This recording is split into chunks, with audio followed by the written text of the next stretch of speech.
제가 겨자씨 다니면서 이렇게 교회 꽉 찬 데서 설교해 보기는 처음입니다. 꽉 차고 있습니다. 꽉 찼어요. 예. 우리 모두가 다 아시는 것처럼 야고보서 서신서는 일반 서신입니다. 일반 서신. 일반 서신이라고 하는 것은 이 야고보서가 어떤 특정한 교회를 향하여 또 아니면 개인을 향하여 이렇게 전하는 메시지가 아니고 오늘 1절의 말씀처럼 흩어져 있는 디아스포라 예수를 믿는 모든 그리스도인들이 흩어져서 있는 흩어져 사는 삶을 살아가는 모든 이들에게 전하는 이런 편지라는 것입니다. 야고보서는 우리가 다 아시는 것처럼 최고의 법전서예요. 그렇죠. 최고의 법전서. 즉 실천적 삶의 서신이라는 말씀이거든요. 근데 다른 말로 하면 믿음의 2단계. 그러니까 완전 초보. 그러니까 우리가 구원을 막 받고 예수를 우리의 구주로 모신 후에 그대로 먹는 것이 아니고 더 성장해서 이 세상 풍파를 이길 수 있는 그 단계로 올라가는 이런 역양의 어떤 역할을 하는 그런 서신서라고 할 수 있습니다. 그래서 오늘 제목을 믿음의 성장이라고 하는 그 제목을 가지고 함께 은혜를 나누겠습니다. 이제 영적으로 막 태어난 갓난이에서 이제 구원의 확신을 얻은 자리에 있는 조금 전에 말씀드렸던 것처럼 어느 정도 믿음이 견고한 또 성장한 이런 자들이 믿는 자의 삶은 어떤 것인가에 대해서 생각하게 하는 그런 그 핵심은 그리스도인의 믿음의 성장입니다. 모든 것이 성장을 해야 되는 것처럼 우리 믿음도 단계별로 이렇게 성장을 해야 되는 것이거든요. 왜요? 우리가 어린 나이에 머무르면 늘 우리를 노리고 있는 악한 사단에게 먹히기 때문에 그런 거예요. 동물도 그렇지 않습니까? 동물도 그렇고 모든 생명이 있는 것은 성장을 해야 정상이지 그대로 먹는다든가 아니면 퇴보하면 그 정상이 아니라는 얘기입니다. 우리 인간은요 온전한 세계에서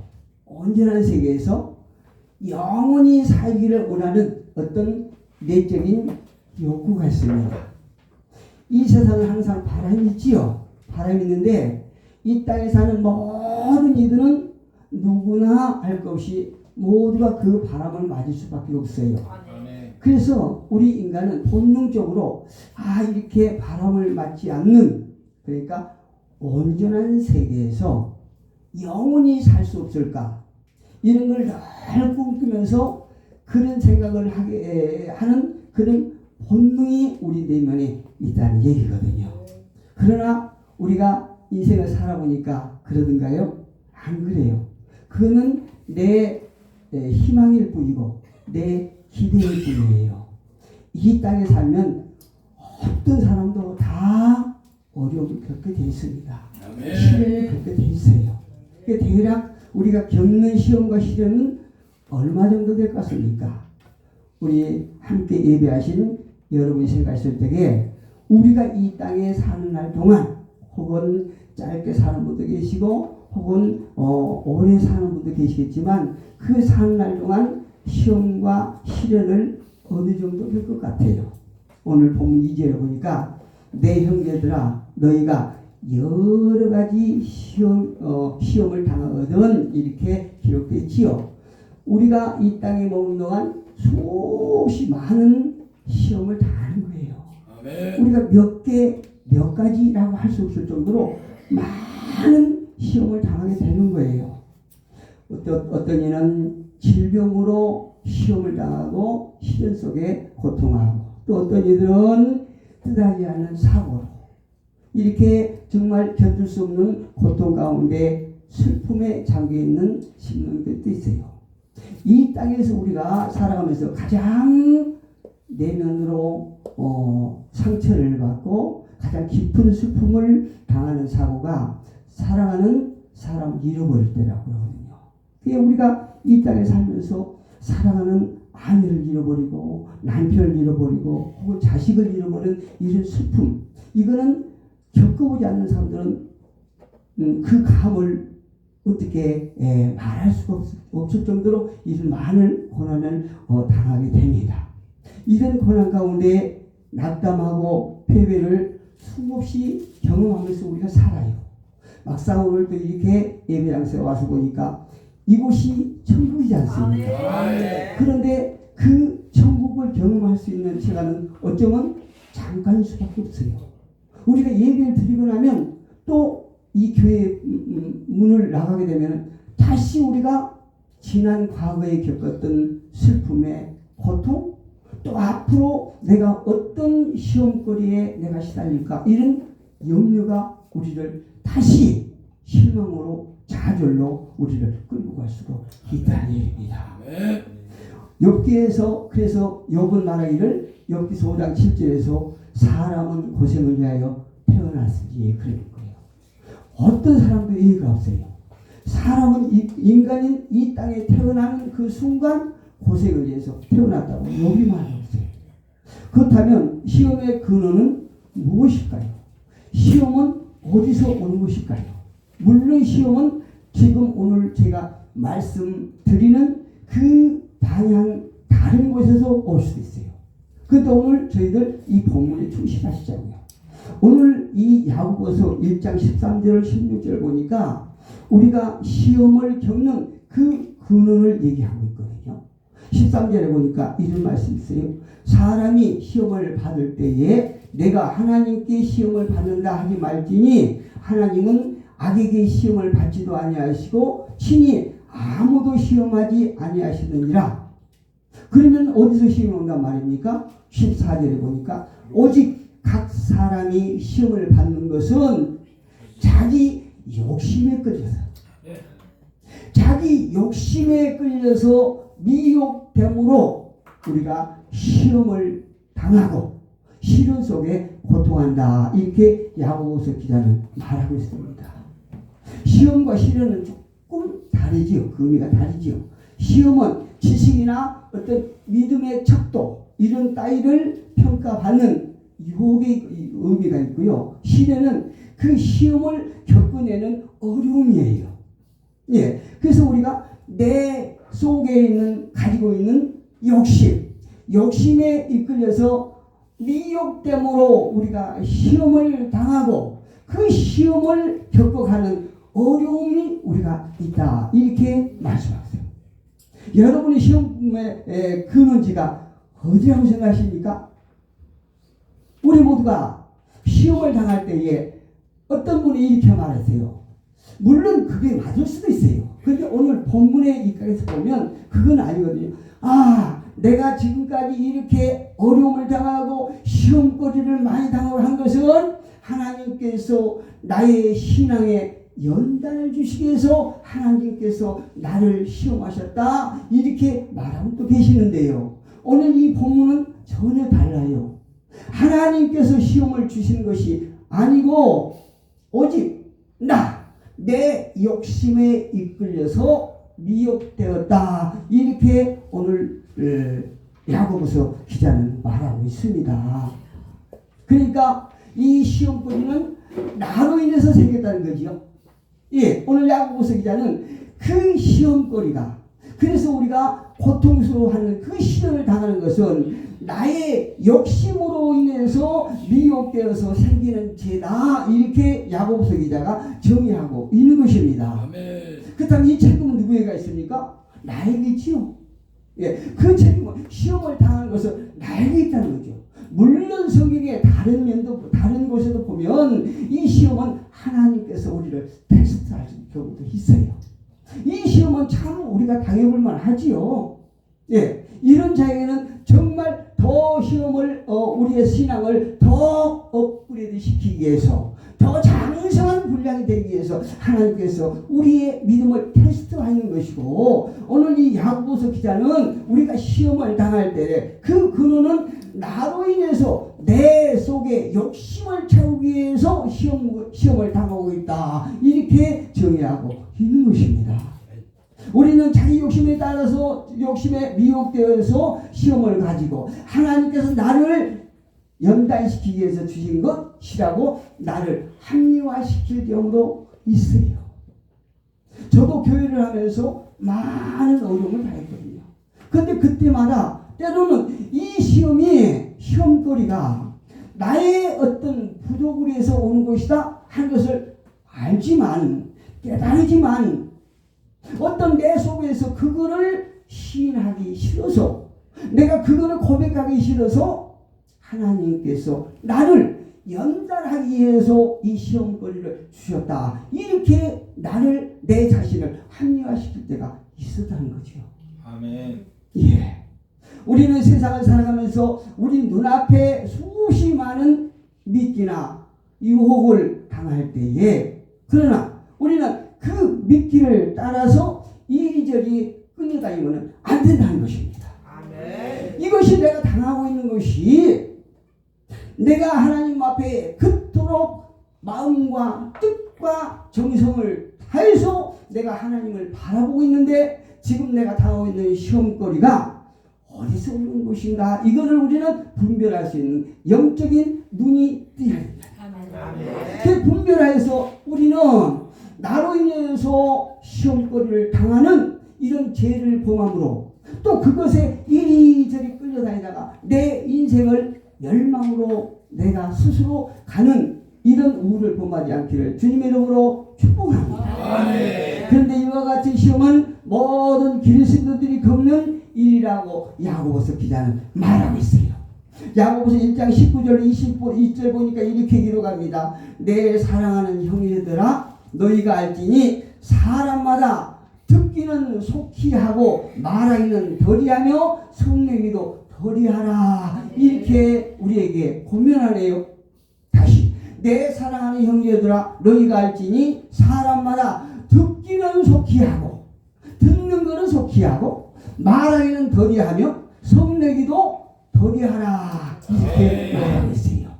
우리가 성내기를 덜이하는 것은 20절에 보니까 사람이 성내는 것이 하나님의 의를 이루지 못하기 때문에, 우리가 늘 다혈질이 돼서 그 시기를 참지 못하고 잠깐 1분 아니면 며칠을 참지 못해서 내가 성을 내므로 오히려 내 하는 태도로 말미암아 하나님의 의를 이루지 못하기 때문에 너희는 성내는 것을 더디하라. 이렇게 말하고 있습니다. 여기서 우리가 한번 자세히 볼 것은 듣기는 속히 하고 이렇게 말하고 있지요. 이것은 우리가 거듭난다는 것은 순간적인 현상으로 끝나는 것이 아니지 않습니까? 이것은 우리가 꾸준히 지속되는 과정을 통해서 우리는 변화됩니다. 우리가 예수를 영접하고 내가 거듭났다고 해서 금세 우리는 어른이 되는 것이 아니지 않습니까? 시간이 지나고 많은 어려움을 겪으면서 우리는 차츰 성화돼 가는 것입니다. 아멘. 그래서 우리가 때로는 연조가 10년, 20년 됐어도 처음에 초보 신앙 그대로 머무는 사람이 있는가 하면, 어떤 사람은 예수를 영접한 지 3년, 4년, 5년 됐는데요, 정말로 다른 사람이 보았을 때에 예수님 성품 닮은 이런 지경까지, 이런 단계까지 이렇게 성화되는 사람이 있어요. 아멘. 제가 며칠 전에 어떤 권사님하고 저기 지방에 갔다가 차를 타고 오면서 제가 잠깐 간증을 했어요. 권사님, 제가 목회를, 짧은 목회를 해보니까 저도 예전에는 많은 성도들이 있었거든요. 그런데 지금은 쫄딱 이렇게 바가지 찬 거는, 그건 어디가 운이 있냐면 저에게 운이 있다는 걸 내가 이제 깨달았어요. 그리고 구체적으로 제 성품을 말씀드렸어요. 제가 성도를 본 것이 아니고 하나님의 양으로 본 것이 아니고 내가 부리는 인부로 보았습니다. 이렇게 고백했거든요. 그게 사실이에요. 제가 예전에 사업하면서 사람들 많이 썼거든요. 그런데 목회 한 7년쯤 이렇게 하다 보니까요. 제 옛날에 사업한 그 기질이 나오는 거예요. 처음에는 뭔가 모르게 내가 막 노력을 하고 이렇게 세미나를 다니고 조금씩 몰랐어요. 근데 한 7년 하니까 조금 노하우가 생기는 거예요. 그러니까 옛날 기질이 나온 거예요. 성도들을 하나님의 양으로 나에게 맡겨줬다는 생각을 못하고 내가 예전에 사업할 때 부렸던 그 인물로 생각했어요. 아이 얼마나 큰 죄를 범했습니까? 그러니까 나중에 하나님께서 그 성도들을 정말 성도들이 희실했거든요. 굉장히 얼마나 순수하고 순종 잘하고 그랬는지 몰라요. 근데 그 많은 성도들을 하나님께서 하나하나 다 얻으시더라고요. 다 얻으셨고 고난 아주 그 많은 시험을 당하고 난 다음에 제가 딱 깨달았어요. 아, 하나님께서 나를 만들어 가신 과정이었구나. 이렇게 알았어요. 제가 그걸 깨달은 시간이요 오래 걸렸어요. 많은 부딪힘을 당하고 무엇과 세상 파도와 세상 바다와 많은 부딪힘을 당하고 어려움 속에 그 고생을 하고 나니까 그때 깨달음이 온 거예요. 이렇게 어떤 사람은 빠른 깨달음이 있는가 하면은 어떤 사람은 많은 시간을 거쳐서 변화되더라. 이 말씀이에요. 21절에 한번 볼까요? 1장 21절에 보니까 그러므로 모든 더러운 것과 넘치는 악을 내버리고 너의 영혼을 능히 구원할 바 마음에 심어진 말씀을 온유함으로 받으라. 이렇게 말하고 있는 것이에요. 그러니까 우리가 변화되는 것은요, 제가 겪어보니까 그래요.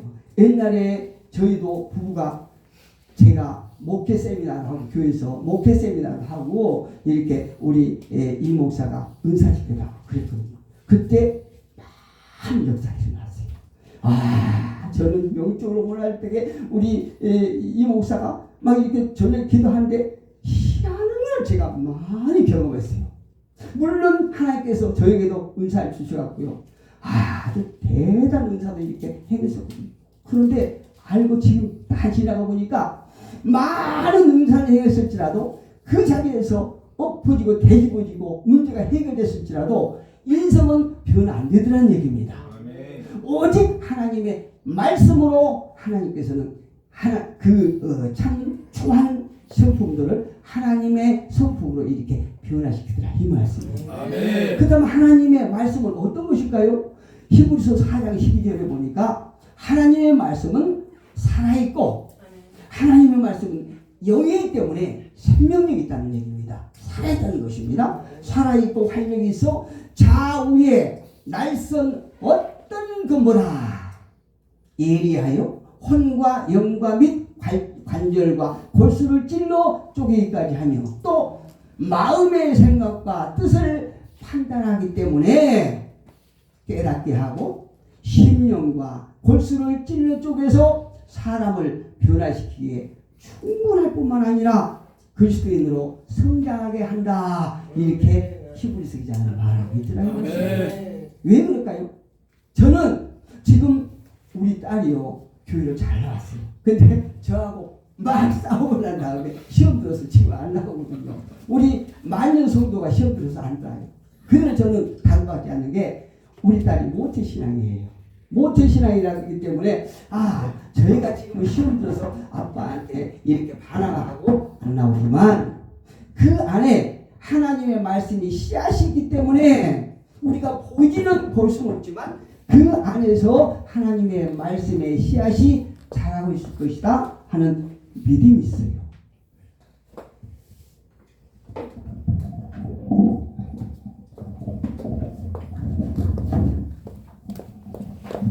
하나, 둘, 네.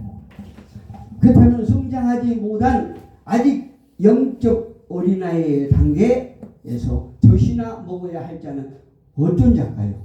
히브리서 5장 12절에 보니까 이렇게 말씀하세요. 히브리서 5장 12절에 보니까 때가 오래되었으므로 너희가 마땅히 선생이 되었을 터인데 너희가 다시 하나님의 말씀의 초보에 대하여 누구에게 가르침을 받아야 할 처지이니 단단한 음식은 못 먹고 젖이나 먹어야 할 자가 되었도다. 아멘. 우리가 예수를 영접하고 나서 젖이나 먹는 단계가 지나면 이제 신앙의 기본적인 진리 그 단계를 지나서 악한 어둠의 영과 싸울 단계가 돼야 되지 않습니까? 그런데 연교는 10년, 20년, 30년 됐다고 자랑하는데 신앙생활은 역시 신앙의 기본적인 그 단계에서 계속 머물고 있는 사람들이 있더라. 이 말씀이에요. 13절에 보니까 이는 젖을 먹는 자마다 어린아이니 의의 말씀을 경험하지 못한 자요. 14절에 단단한 음식은 장성한 자의 것이니 그들은 지각을 사용함으로 연달받아 선악을 분별하는 자들이라. 지각을 사용한다는 얘기입니다. 하나님께 주신 지각을 사용해야 되는데 아직도 돌처럼 어디가? 감정이 돌처럼 무감각하고 이해를 하지 못하는 것이 무엇을요? 하나님의 말씀을 이해하지 못하고 아직도 단단한 그 돌과 같은 심령으로 머물고 있는 자들, 이런 자들은 아직도 적국지 머물고 있다 이 말씀이에요. 야고보는 말하기를 듣는 것은 속히 하고 말하는 것은 더디하라 이렇게 말하지요. 성급하게 자기의 의견과 주장만을 고집하지 말라 이렇게 고면하고 있는 것입니다. 우리는요 예수를 특히 믿는 사람들은 공감 능력이 있어야 된다. 아멘. 세상 사람들이 우리 예수쟁이를 볼 적에 독선주의자라고 이렇게 비판하지 않습니까? 내 말이 최고라는 것입니다. 내가 가지고 있는 것이 진리라는 것입니다. 그렇지만 비진리인 것도 있거든요. 제가 알고 있는 것이 비진리인 것도 있어요. 그런데 자꾸 내가 가지고 있는 것이 진리다. 그러면서 내 주장만 고집하는 이런 사람들을 향해서 듣는 것은 속히 하고 말하는 것은 더디하라 이렇게 말씀하고 있습니다. 그 이유가 무엇일까요? 계속 자기 주장만을 앞세우는 사람은 논쟁에 빠지기가 쉽습니다. 그리고 하나님께서 말씀하신 바를 온전히 깨닫지 못하는 우를 범합니다. 여러분 사도행전에서 베레아 사람들처럼 남의 말을 잘 듣고 진정 그러한가 이런 우리가 분별력을 가져와야 되는 것이에요. 그리스도인들은요 말하기 전에 먼저 겸손하게 진리를 받아들이는 태도가 굉장히 중요합니다. 예, 남의 말을 경청하는 태도 또한 중요합니다.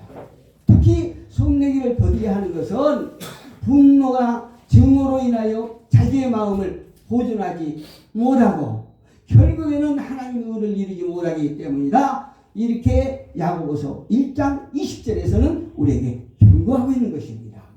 우리가 분노나 증오로 자기의 마음을 보존하지 못하고 금세 성내고 이렇게 함으로 말미암아 하나님의 의를 나를 통해서 이루지 못하는 그런 우가 있다 이 말씀이에요. 하나님 말씀으로 믿음의 장성한 자가 되어서 선과 악을 분별하시기를 주님의 이름으로 축복합니다. 그렇다면 우리가 시험을 당하지 않으려면 어떻게 할까요? 사람을 편애하지 말아야 돼요. 사람을 구별하지 말아야 된다고 말하고 있어요. 야고보서 2장 2절을 보니까 이렇게 말씀하고 있어요. 야고보서 2장 2절에 가보면요. 만일 너희 해당에 금가락지를 끼고 아름다운 옷을 입은 사람이 들어오고 또 남루한 옷을 입은 가난한 사람이 들어올 때에 너희가 아름다운 옷을 입은 자를 눈여겨보고 말하되 여기 좋은 자리에 앉으소서 하고 또 가난한 자에게 말하되 너는 거기 서 있든지 내 발등상 아래 앉으라 이렇게 하면 안 된다는 얘기입니다. 저는 늘 말씀드리지만 많은 단체를 다녀보지 않았어요. 그런데 어떤 단체를 가면요 분명히 구별한 데를 내가 봤어요. 어떤 사람은 돈 많이 있으면 좋은 자리 세우더라고요. 나는 말씀을 들으면서 좋은 자리가 어떤지 나쁜 자리가 어떤지 아직도 모르겠어요. 그런데 돈 많이 찬조하는 사람은 좋은 자리에 이렇게 세우더라고요. 그들이 말하기를 좋은 자리가 어떤지 나쁜 자리가 어떤지 나는 모르겠어요. 그런데 그런 단체가 있어요. 그런데 솔직히 우리 겨자씨는 전혀 그런 걸 못 느끼겠어요. 아멘. 진짜예요. 예. 어떠한 사람도 내가 우리 겨자씨 다니면서 정말 자랑하고 싶은 것이 우리 겨자씨. 우리 회장님부터가 전혀 사람을 구별하지 않지 않습니까? 어떤 사람도 구별하지 않고 편애하지 않더라. 이 말씀이 제가 느끼고 있거든요. 아멘. 아멘. 사제를 보니까 너희끼리 서로 차별하며 악한 생각으로 판단하는 자가 되는 것이 아니냐 이렇게 말하세요. 왜 야고보서가 이렇게 말하냐면 당시 야고보는 더러운 옷을 입은 사람과 아름다운 옷을 입은 자를 대조시켜가면서 예물로 사람을 취하는 죄를 지적하고 있는 것입니다. 네. 당시 그때 있었던 죄를요. 사실 예물로 편애하고 또 구별하는 것은 세상에서나 할 법이거든요. 교회 안에서는 절대 해서는 안 되는 일이거든요. 그런데 교회 안에서 버젓이 편애하고 구별하는 이런 일을 하고 있다는 것이 우리가 마음이 아픈 것입니다. 아멘. 성경에서 무엇이라고 합니까? 성경에서 고린도전서 3장 18절에 보니까요. 아무도 자신을 속이지 말라. 너희 중에 누구든지 이 세상에서 지혜 있는 줄 생각하거든 어리석은 자가 되라. 그리하여야 지혜로운 자가 되리라. 아멘. 아무리 낡은 옷을 입고 왔을지라도 그 사람이 하나님 편에 들면 하나님 마음에 들면 그 사람이 그 사람을 구별하고 편애했을지라도 하나님은 그 사람을 높일 수 있다는 얘기입니다. 그러나 나는 다른 사람보다 뛰어나 나는 저 사람보다 월등해 이렇게 하는 사람을 하나님은 어리석다 하고 그 사람을 오히려 짓밟을 수 있다. 이 말씀입니다. 아멘. 하나님은 그런 능력이 있다는 얘기입니다. 네. 두 번째로 시험에 들지 않으려면 어떻게 할까요? 말을 잘해야 돼요. 말을 구별해야 된다는 거예요. 야고보 3장 1절에 3절에 보니까 내 형제들아 너희는 선생된 우리가 더 큰 심판을 받을 줄로 알고 선생이 많이 되지 말라 이렇게 말하고 있어요. 우리가 다 실수가 많으니 만일 말에 실수가 없는 자라면 곧 온전한 사람이라 능히 온 몸도 굴레 씌우리라. 무엇이요? 우리 말이 어떤 사람을 좌절에 있는 사람을 소망을 주게 하고 어떤 사람을 실망에 있는 사람을 희망을 주는 것이 우리 조그만 혀에서 나오는 말이거든요. 우리 특히 믿음의 사람들은요. 어떤 사람이 좌절과 낙담이 있다고 하면 하나님의 말씀을 우리가 동원하고 내가 만났던 주님을 동원하면서 그 사람에게 실망해서 우리가 희망으로 옮길 수 있는 그런 역량이 있어야 됩니다. 어떻게 해요? 내 안에 성령을 동원해서 그런데 예수를 믿는 사람들이 자꾸 상대를 좌절하게 하고 낙담하게 하고 오히려 슬픔에 있는 고통 속에 있는 사람들 오히려 더 깊은 나락으로 떨어지게 하는 이런 경우가 있더라 이 말씀이에요. 그래서 그런 사람들 향해서 하나님께서 야고보서 기자의 말을 통해서 우리가 다 실수가 많으니 만일 말에 실수가 없는 자라면 말이 이렇게 중요합니다. 말에 실수가 없는 자라고 하면 그 사람은 온전한 사람이라고 말씀하지 않습니까? 우리 온전한 우리가 되기 위해서는 일단 우리가 말에 조심을 해야 합니다. 말이 어떤 것일까요? 내 속에 있는 것이 열매로 나오는 것이에요. 저는 오늘 이렇게 설교를 하면서 내가 설교를 준비하면서 찔림이 많이 있어요. 왜? 내 속에 분노가 있기 때문에 남들에는 덜한데 우리 식구에게는 아주 다 독한 말을 많이 하거든요.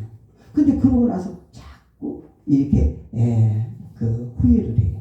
지금은 많이 좋아졌는데 그래도 불구하고 내가 내 언어에 이렇게 절제를 하고 조심해야 된다는 걸 내가 많이 느끼고 있습니다. 우리 모두가 말에 조심하시기를 주님의 이름으로 축복합니다.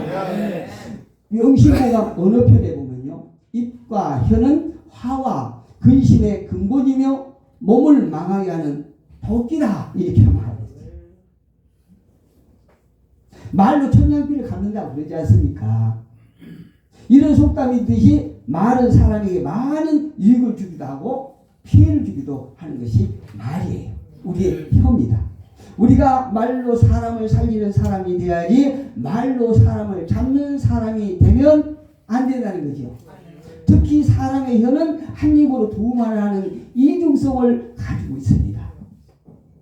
야고보서 3장 9절을 보니까 이것으로 우리가 주 하나님을 찬송하고 또 이것으로 하나님의 형상대로 지음을 받은 사람을 저주하나니 우리의 작은 혀로 하나님을 찬송하기도 하고 사람을 저주하기도 한다는 얘기입니다. 아멘. 여러분 한 논문에서 두 가지 물이 나오는데 보셨습니까? 그런데 우리 마음은 그렇지 않아요. 우리 마음은 내 속에가 정말로 깨끗한 물도 있고 더러운 물도 있어요. 그거를 한 입으로 두 가지를 내는 것입니다. 나무는 절대 한 뿌리에서 두 가지 열매가 안 나오거든요. 근데 우리 사람은요, 마음속에서 두 가지 열매를 맺는 거예요. 말로. 얼마나 이 인간들이 은혜가 떨어지면 추한지 몰라요. 우리는 항상 은혜를 유지하기 위해서 늘 힘쓰고 있으기를 주님으로 축복합니다. 아멘. 그렇다면 우리가 시험을 이기는 방법이 무엇일까? 야고보서 1장 2절에 보니까 내 형제들아 너희가 여러 가지 시험을 당하거든 온전히 기쁘게 여기라. 할렐루야. 우리가 인생에 수많은 시험과 시험을 당할 때 그렇게 할 수 있던가요? 저는 솔직히 그렇게 못해요. 예, 그렇게 못해요. 어떤 시험을 당할 때 크든 작든 그 시험을 당할 때 그 시험 앞에서 내가 기쁘게 하는 것은 참 불가능하다. 내 속에 제약이 강력하기 때문에 그렇게 못하겠더라 이 말씀이에요. 근데 야고보서 기자는 말하기를 너희가 시험을 당하거든 온전히 기쁘게 여기라 이렇게 말하고 있어요. 우리가 믿는 사람이라고 할지라도 질병을 겪을 수 있고요. 불현듯 갑자기 사고를 만날 수 있고 사랑하는 사람을 잃어버릴 때가 있고요. 그 슬픔, 고통, 절망 가운데 마음에 밀려오는 것은 오히려 기쁨이 아니라 원망과 낙담이더라 이 말씀이에요. 제 솔직한 마음이에요. 그런데 성경은 분명히 말씀하시기를 여러 가지 시험을 당하거든 너희가 기쁘게 여기라 이렇게 우리에게 말하네요. 대부분 낙담하고 절망하면서 원망과 좌절을 할 것입니다. 그러나 성경은 시련과 시험을 이길 수 있는 유일한 길이 우리의 생각을 바꾸라는 것입니다. 네. 할렐루야. 네. 우리가 어렵지만 생각을 바꿉시다. 네. 즉 부정적인 생각을 긍정으로 생각을 바꾸라는 것입니다. 네. 우리가 시험거리를 만났을 때요. 그 근거는 어디가 있냐면 3절에 있어요. 이는 너희 믿음의 시련이 인내를 만들어내는 줄 너희가 압니다. 아멘. 그 믿음의 시련으로 말미암아 우리의 믿음이 성장할 수 있다는 얘기입니다. 할렐루야. 예, 신앙의 1단계에서 믿음의 두 번째 단계로 성장하는 단계가 어떤 시험거리를 만났을 때에 오히려 내 생각을 바꾸고 그 시험거리를 부정적으로 바라보았던 그 생각을 긍정으로 바꾸라는 것입니다. 아하, 이 시험을 통해서 나의 믿음이 한 단계 업그레이드되기 위한 그 과정이구나 이렇게 긍정으로 바꾸라는 것입니다. 시련과 시험은 우리를 패배시키고 낙담시키는 것이 아니라 우리를 입증하는 것입니다. 내가 믿는 사람이다. 우리는 믿는 사람과 불신자와 차이가 어디냐면 어떤 문제를 만났을 때에 구별되는 것입니다. 그래서 우리가 시련 가운데 우리를 입증하는 그 과정이고 우리를 훨씬 더 강하고 정결하고 의로운 자로 만드는 것입니다. 무엇을 통해서? 시험을 통해서.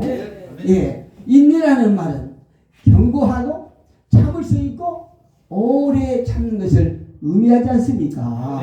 시련과 시험은요 우리를 약하게 하는 것이 아니라 그 전보다도 훨씬 더 강하게 만들어 준다는 것입니다. 오늘 본문 4절 같이 한번 읽어봅니다. 시작. 인내를 온전히 이루라. 이는 너희로 온전하고 구비하여 조금도 부족함이 없게 하려 하니라. 할렐루야. 시련과 시험이 믿는 자를 더욱더 온전하게 어떻게 해요? 예수님을 닮은 자 되게 만든다는 것입니다.